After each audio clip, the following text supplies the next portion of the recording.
Hi. KingKORG NEO is a 3-octave version of the original KingKORG in a more compact form factor. Other than a few differences which I'll discuss, it has the same hands-on workflow, the same all-digital multi-oscillator engine with over 130 wave shapes and samples, the same 18 filter models, the same effects and modulation options, the same bitimbral or dual layer features, and a vocoder mode.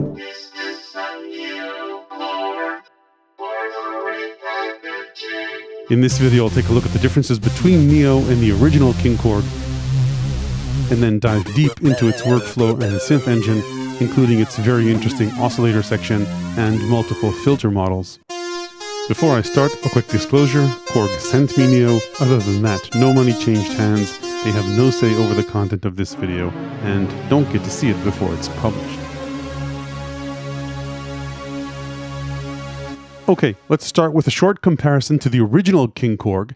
As a general statement, they're more alike than different. The most obvious difference is that NEO has 3 octaves instead of 5, and that NEO doesn't have the analog vacuum tube driver circuit you'll find on the original KingKORG at the end of the signal chain, along with its controls. Then on the connectivity front, NEO has a mic jack directly on the panel as opposed to on the back. It also comes with a gooseneck microphone. Another minor difference, the headphone output jack is oddly on the panel instead of up front, which means that the headphone cable can get in the way of playing if you don't find a way to wrap it around the synth. The original KingKORG also has a single CV gate jack for control of modular gear.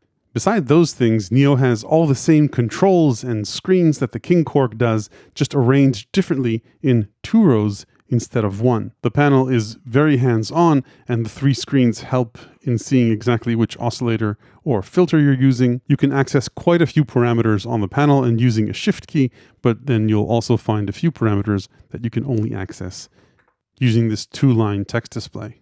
Each voice can have up to 3 oscillators. Each can be different and one of 137 different oscillator types. These are fed into a filter, which can be one of 18 different filter types. Each voice also has 2 envelopes and 2 LFOs. You get up to 24 of these voices, and then these get fed into the 3 effects slots. I think the oscillators are what really makes KingKORG and KingKORG NEO stand out. They're grouped into several groups of oscillators, which I'll cover. Most of them also have either 1 or 2 wave shaping controls, and some of the oscillators can actually act as dual oscillators, sync oscillators, ring mod, or cross mod, so you can look at each of these as either 2 or sometimes more in the case of a supersaw option. Then you've also got a few FM and cross mod options, a few other options with dual oscillators, then several single cycle waveforms, and then finally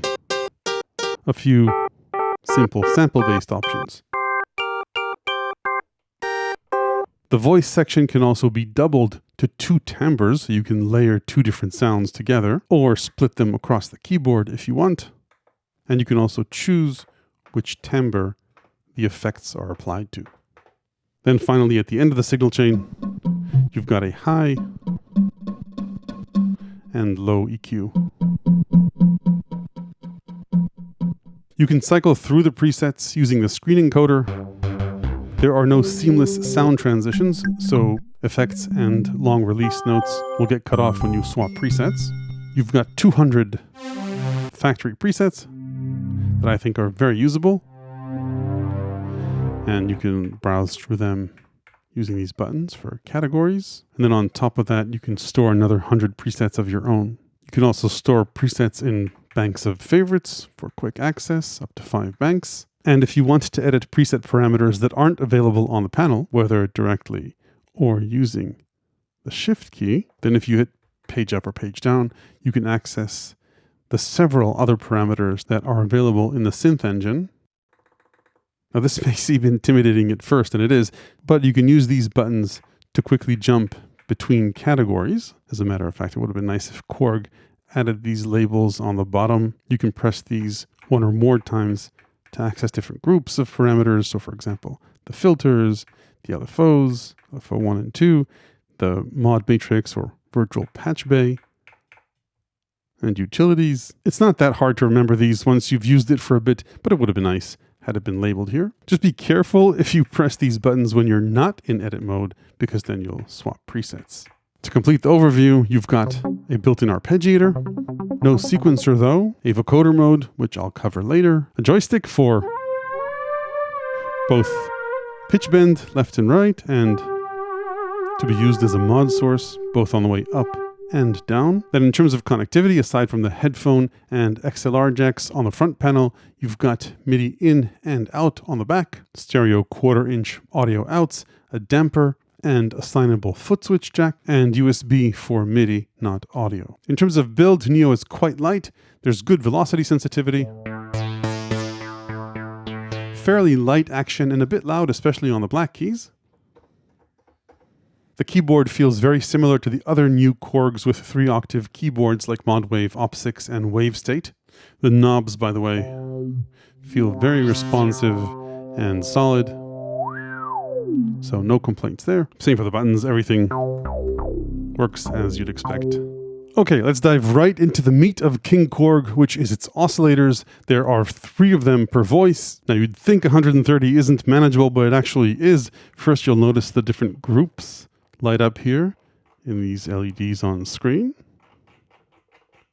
And some of the types are a bit repetitive, so you'll often see a saw, square, and pulse or triangle option for many of these. And then you'll often have 1 control parameter and sometimes 2 using shift. So let's dive right in. Start with the basic shapes. These have 1 control each. This morphs to an octave higher, for example. And pulse width, of course, as you'd expect. This also morphs to an octave higher. And sine has the beginnings of what looks like FM. Then you've got a few noise options. These actually don't differ in the noise, but rather in how the control controls the noise. White noise gets a nice decimator. Their secondary parameter is decay. Pink gets a low-pass filter, then a high-pass filter for blue. Resonant noise is an interesting one. Looks like a bandpass filter with variable resonance, but you can actually play this one with the keyboard. So it's kind of like a combo noise and sine oscillator. Then the next group is a 2-in-1 bonus. 2 oscillators combined in 1 single oscillator with a detune control. This one goes from very subtle to up to 2 octaves, up and down. And you've got a few simple shapes to choose from.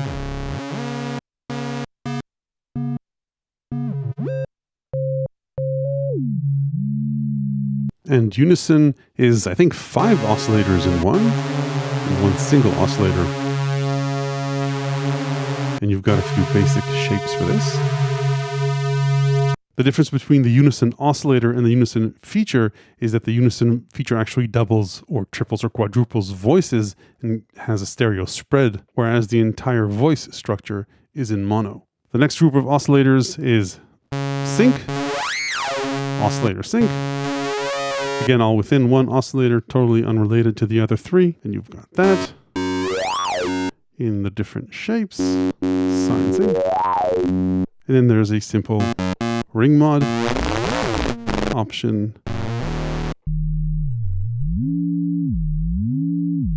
And then both Xmod and VPM are FM options, and both have 2 control parameters. The difference is in the secondary parameter. So the primary control parameter is FM mod depth. And then the second parameter, the secondary parameter, is the pitch of the modulating oscillator, the second modulating oscillator, also hidden within this 1 oscillator structure. Anyway, in Xmod mode, you've got continuous control over that second oscillator, and in VPM mode, you're controlling ratios, meaning harmonic ratios. Then the next group of oscillators goes all the way from 33 to 70 something, and these are single cycle waveforms. These 2 also have 2 parameters, 2 control parameters, detune, and then a cross mod with shift So these are organ-like single cycle waveforms, and there are a bunch of other different options. Let's go through almost all of them very briefly. And yeah, right at the end of those is the PCM option. The PCM oscillators are sampled transients that lead into either a single cycle for the sustain portion of the sound or a short loop. Depends which of these you choose. So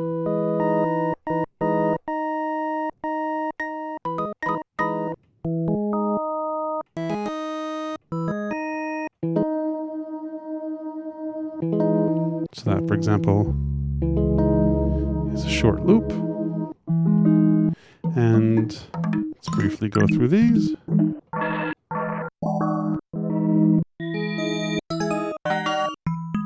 And I think they do contribute a lot to what is the kind of lo-fi / retro character of the synth.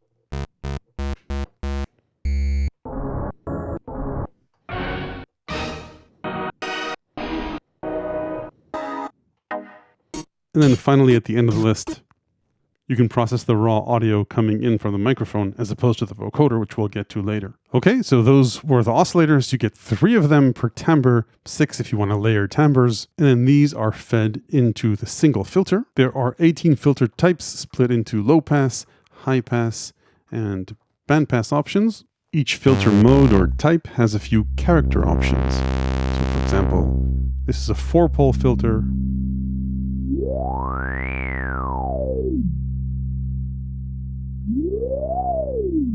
And if I move into King 2, it's a 2-pole filter, which lets in more harmonics above the cutoff. These don't self-oscillate, but then you've got a Moog filter, which does if you want, and a Prophet 5 style filter, 2-pole self-oscillating as well if you want. And the character of these first 4 low-pass filters will reduce bass levels as you increase resonance, as the classic filters did. If you don't want that, you've got the Oberheim or OB filter, where increasing resonance doesn't reduce bass frequencies.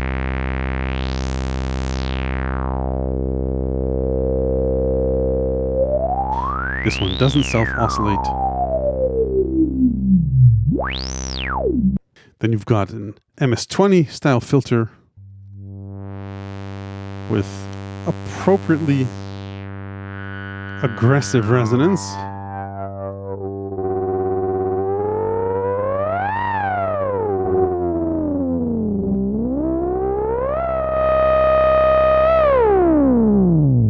Then finally an acid style filter. Say we add an envelope here. And it does have nice acidic character. So really nice filter models in here. Those are the low-pass filters, and then right after those there are high-pass filters of, I think, most of the low-pass filters we just heard. So again, same deal. Resonance impacts higher frequencies on the King filter and Prophet 5, but not on the Oberheim high pass or on the MS-20 high pass.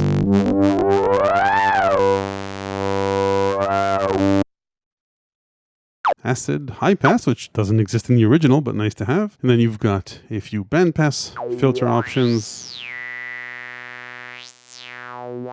And finally, a BPF Plus option, which is a peak filter. So this almost doesn't attenuate any frequencies in particular.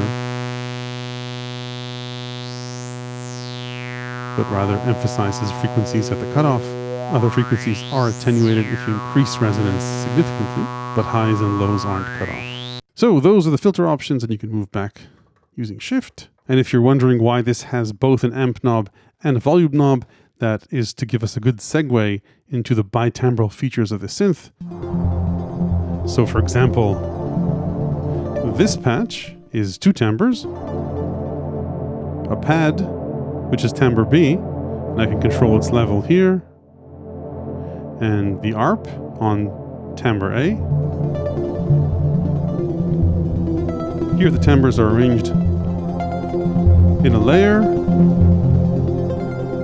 but I could, if I wanted to, set it as a split and even choose the split position, let's say here. So in this case, the pad would be on the right and the ARP on the left. And then you can edit either timbre or both if you press both buttons. And you can also combine different timbres from different presets into a new preset. So those are the timbres. These get fed into 3 effects slots. Let's take a quick listen to them and start maybe with the pre-effects. So you've got simple pre-effects drive, and then a serious pre-effects distortion, a decimator, ring mod, and then electric piano style drive and guitar style amp. So those are the pre-effects. Let's listen to the mod effects. Chorus, a nice stereo.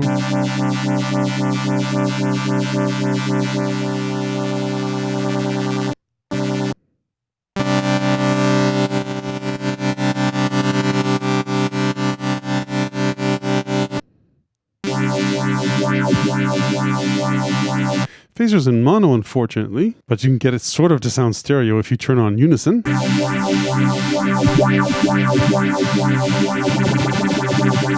Then you've got rotary, which is stereo,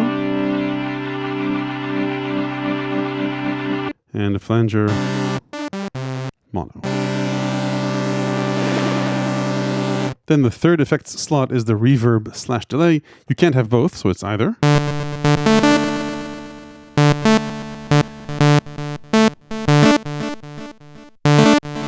This in stereo. Tape echo.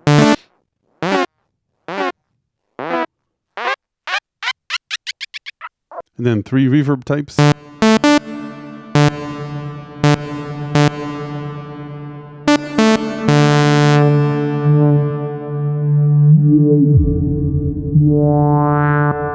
Plate and room.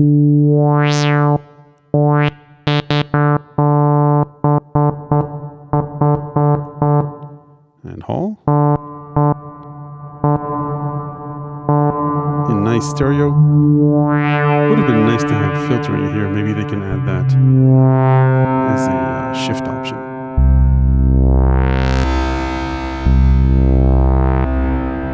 So that's how audio passes through the synth. Let's talk about modulation. You've got 2 LFOs and 2 envelopes. Both have default routings and routings you can make in the mod matrix. Let's start with the default ones. The envelopes are, as you'd expect, one for the filter and one for the amp. And you can turn on the intensity for here and mess around with the parameters to taste.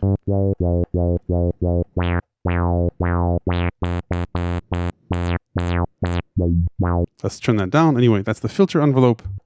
And then you've got an amp envelope with attack, decay, sustain, and release. These LEDs, by the way, will light up based on the envelope level. Then you've got 2 LFOs, one for the filter, again with intensity and frequency control.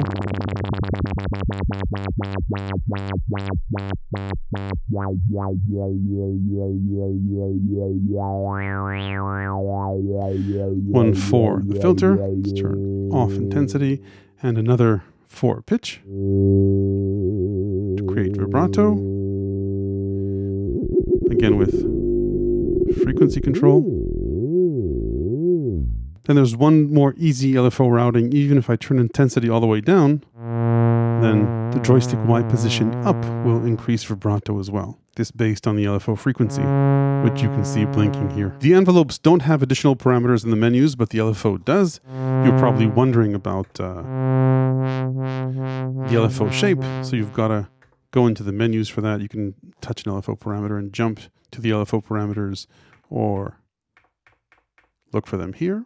So these are the LFO shapes.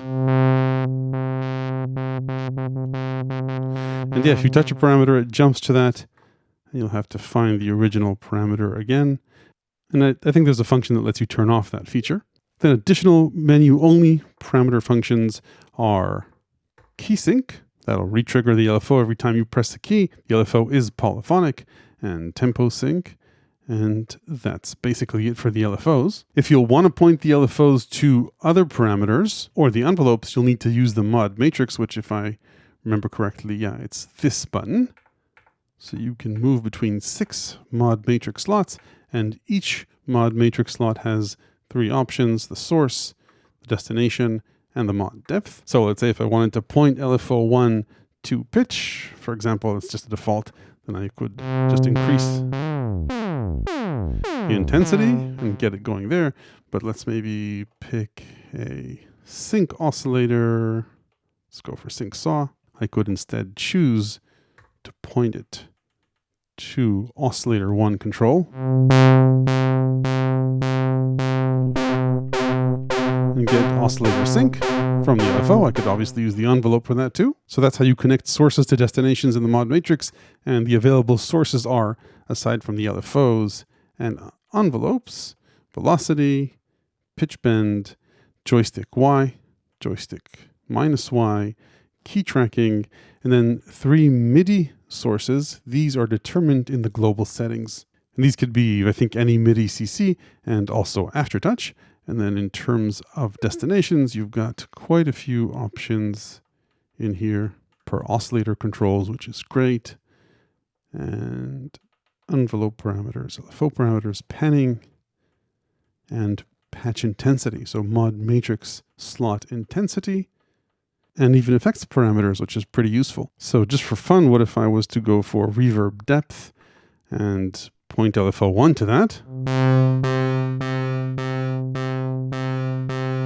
So you get that metallic effect using the LFO. Let's move on and talk about the elephant in the room, or the gooseneck in the room. KORG Neo has a built-in vocoder. For those of you not familiar with vocoders, they're a clever form of synthesis that tries to extract what you're saying or singing from the pitch you're saying or singing it at using 16 bandpass filters and envelope followers, and then applies that to the pitch of the note or chord you play using the synth. Practically speaking, it's an effect that takes over the signal chain. So this is our patch.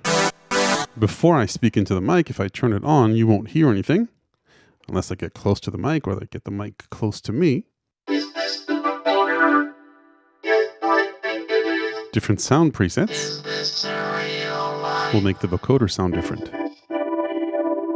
Let's take a look at a few of the vocoder's parameters. You can have different levels of either timbre A and or timbre B as the audio processed by the vocoder. In terms of the modulator, we can use either our voice or timbre B, which is an interesting effect or an interesting option that has nothing to do with voice, just sounds cool. Then there are a few other options like a high-pass filter to help with the intelligibility of consonants, and you can shift the formants around. And then a bunch of other parameters. Resonance is an interesting one.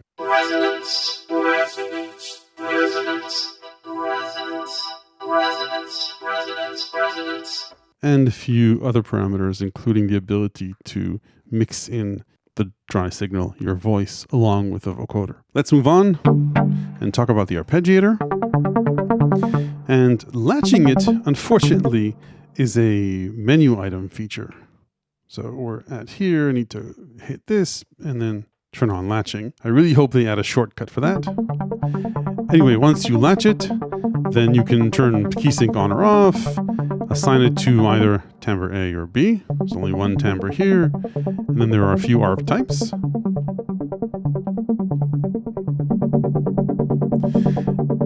And oops, I didn't mean to hit that, but let's go back here. Then gate options, swing.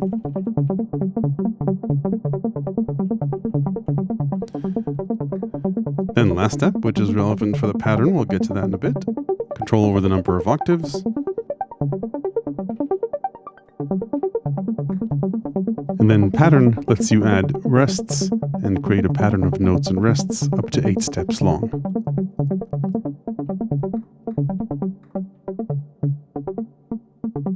And then a few miscellaneous items. I mentioned the Unison feature in passing. This is our lonely sawtooth and 2-voice Unison. You can edit the number of Unison voices in the menu. 2, 3, or 4, along with detune and spread. Don't forget this feature costs you in voices, so you can always use the Unison oscillator if the stereo spread isn't important, or you can use them both for a supermassive supersaw. And I think we covered pretty much everything except the global parameters, and I won't go over all of these. You can set custom tunings and scales here. This is where you set the CCs for the mod matrix. And a cool feature I think here is the assignable foot switch. So depending on whether you choose it to be a pedal or switch, you can choose to have it control all of these functions or all of these functions with an expression pedal or foot switch. Okay, let's talk about pros and cons for KingKORG NEO. When considering a hardware synth, there are two main things that I look at. What's the interface like, and what is its timbral range? In terms of interface, KingKORG NEO ranks high in my opinion. It's very hands-on. The 3 screens, though small, give you a good idea of what's going on, as do the various LEDs across the sections of the synth. Obviously, a bigger, high-resolution screen would have made things easier to use, but considering the price overall, the interface is good, performance-focused, with relatively little menu diving. Then in terms of sound and timbral range on the pros side, I think that KingKORG NEO has a good range with over 130 oscillators, 18 filter models, covering a broad range of subtractive synthesis, while also dabbling with FM, interesting single cycle waveforms, and a few characterful sample-based oscillators. Then another big pro is the fact that it's bitimbral, which means you can create layered sounds with a lot of complexity. On the cons side, this is at its core an engine that's based on a 10-year-old synth, the original KingKORG. Now, these days we're seeing many recreations of 40-year-old synths, so retro may be in style, but on the digital side, we're increasingly seeing a broad range of multi-engine synths come out at this price range, whether it's instruments from Korg like the ModWave and Op6, or competitors like the MiniFreak from Arturia, Gaia 2 from Roland, Hydrasynth from ASM, the blow-filled keyboard, and Studio Logic Sledge. So looking at those, first, a standout pro for Neo is its vocoder, and with regard to some but not all of those that I mentioned, its 24-voice polyphony and dual timbrality. However, things you'll find in some of those other synths and not here are support for wavetables, not just single cycle wave shapes, a much broader sample library, and the ability to load up custom samples and multi-samples, and dual filters as opposed to a single filter, though there are quite a few models in here, which gives this a slight advantage. In terms of modulation, Neo only has 2 envelopes and 2 LFOs, no sequencer, and a relatively limited mod matrix compared to some of its competitors. It's hard to find more than 3 octaves at this price point, but you can if you look, and this keybed doesn't have aftertouch compared to some of its competitors. And then a joystick can be either a pro or a con depending on your point of view. One final note, if the compact size isn't for you, but you're into the features and sounds, a worthy competitor could be a used original KingKORG. If you get one in good shape, it might cost less, have 5 octaves, and an extra analog vacuum tube at the end of the signal chain for good measure. So that's it for KingKORG NEO. If you'd like ideas on interesting ways to use LFOs, envelopes, and everything else in this or your synth, check out my ever-expanding book of electronic music ideas, tips, and tricks on Patreon. Hit like if this was useful, ring the YouTube bell below if you want to make sure you don't miss the next one. Thanks for watching.